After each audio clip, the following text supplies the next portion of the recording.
Shalom, selamat pagi Bapak Ibu Saudara yang dikasihi Tuhan Yesus Kristus. Selamat kita berjumpa kembali dalam renungan pada pagi hari ini, hari Rabu tanggal 29 Juli 2026. Kiranya saudara semua selalu sehat, penuh sukacita, damai sejahtera, dan berlimpah dengan berkat Tuhan. Sebelum kita mendengar kebenaran firman Tuhan, mari kita berdoa. Bapa kami yang di sorga, Bapa dalam nama Tuhan Yesus Kristus, terima kasih, kami bersyukur untuk berkat-Mu. Tuhan sudah memberikan kami kesempatan di hari baru ini. Kembali kami ada karena kemurahan-Mu, dan kami yakin rencana-Mu pasti baik bagi kami. Saat ini kami mau mendengar sabda firman-Mu. Urapilah kami Roh Kudus agar kami mengerti dan taat melakukan setiap kehendak-Mu. Dalam nama Tuhan Yesus kami berdoa. Haleluya. Amin. Saudara yang dikasih Tuhan, ayat firman Tuhan saat ini terdapat dalam Injil Matius pasal 13 ayat 57-58. Tertulis demikian. Lalu mereka kecewa dan menolak Dia. Maka Yesus berkata kepada mereka, seorang nabi dihormati di mana-mana, kecuali di tempat asalnya sendiri dan di rumahnya. Dan karena ketidakpercayaan mereka, tidak banyak mujizat diadakannya di situ. Saudara yang dikasih Tuhan, seorang wanita bernama Delia Knox mengalami kecelakaan di tahun 1987 dan mengalami kelumpuhan selama 22 tahun. Saraf tulang belakangnya terputus dan secara medis ia tidak akan mungkin bisa berjalan kembali. Tapi pada bulan Agustus 2010, Della dan suaminya menghadiri sebuah pertemuan doa di Alabama, Amerika Serikat. Mereka datang ke acara pertemuan doa itu dengan iman bahwa Tuhan masih sanggup melakukan mujizat. Ketika pendeta yang melayani pada saat itu berdoa untuk kesembuhan dari orang-orang yang ada di pertemuan doa itu, dan khususnya berdoa bagi Delia Knox, memegang kaki Delia, kuasa Tuhan bekerja. Dan untuk pertama kalinya selama 22 tahun lumpuh, Delia Knox berjalan kembali. Imannya kepada Tuhan membawa kesembuhan. Dalam Matius 13 ayat 57-58 ini tertulis, lalu mereka kecewa dan menolak Dia. Maka Yesus berkata kepada mereka, seorang nabi dihormati di mana-mana, kecuali di tempat asalnya sendiri dan di rumahnya. Dan karena ketidakpercayaan mereka, tidak banyak mujizat diadakannya di situ. Orang-orang yang ada di Nazaret, yang sering disebut sebagai kota asalnya Tuhan Yesus, tidak percaya kepada Tuhan Yesus. Mereka menganggap Tuhan Yesus bukan siapa-siapa, karena menilai dari saudara-saudaranya dan juga status sosial dari orang tuanya secara lahiriah, yaitu Yusuf dan Maria. Mereka tidak mengerti dan tidak menyadari bahwa Tuhan Yesus adalah Sang Mesias, Juru Selamat, yang tidak lain adalah Tuhan sendiri. Mereka sama sekali tidak percaya kepadanya. Dan karena ketiadaan kepercayaan mereka, ketiadaan iman mereka kepada Tuhan Yesus, maka tidak banyak mujizat yang terjadi di antara mereka. Ada korelasi antara iman dan mujizat. Ada hubungan antara iman dengan kesembuhan.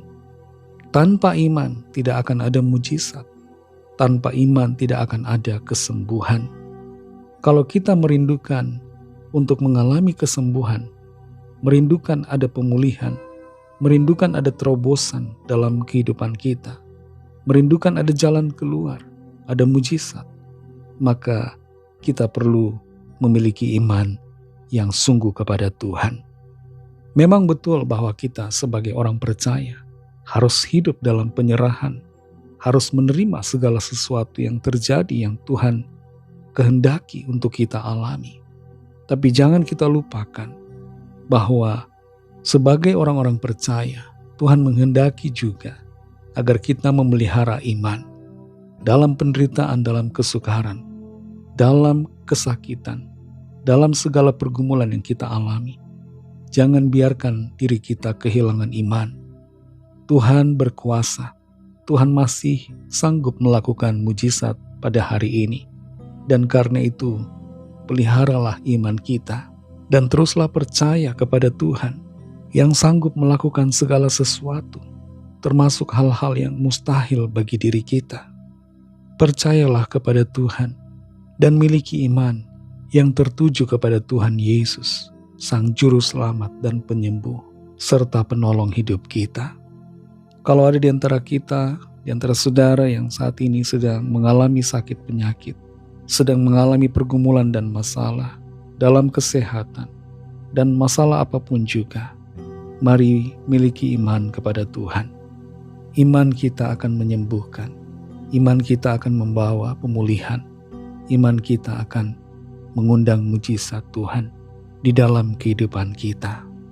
Kuasa Tuhan bekerja lewat iman yang kita miliki. Mari kita berdoa.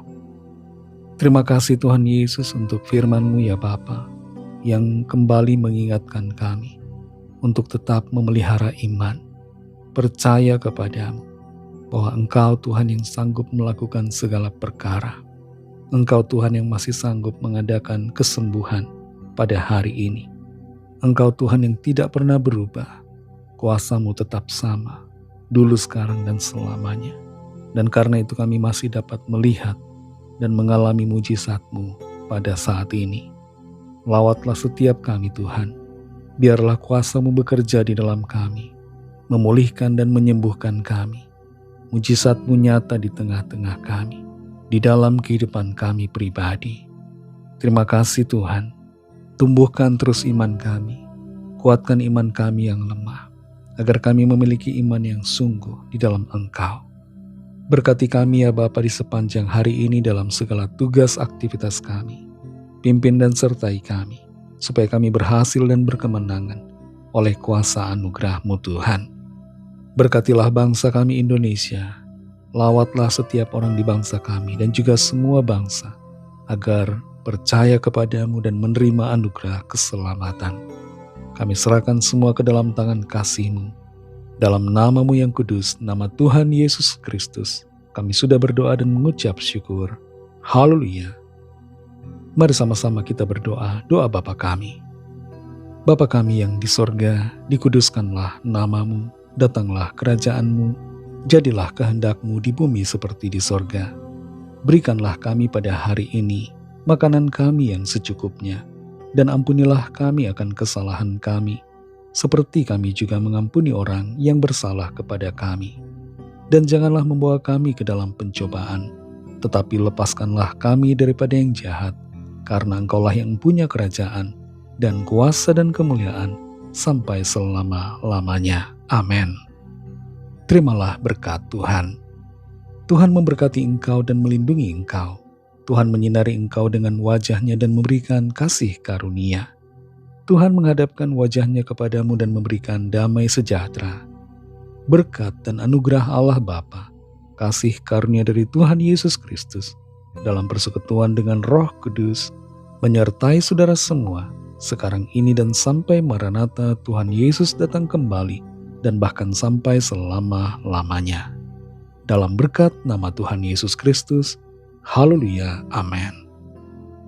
Puji Tuhan, saudara yang dikasihi Tuhan, Tuhan Yesus memberkati saudara semua. Selamat beraktivitas dan sampai jumpa dalam renungan yang berikutnya. Haleluya.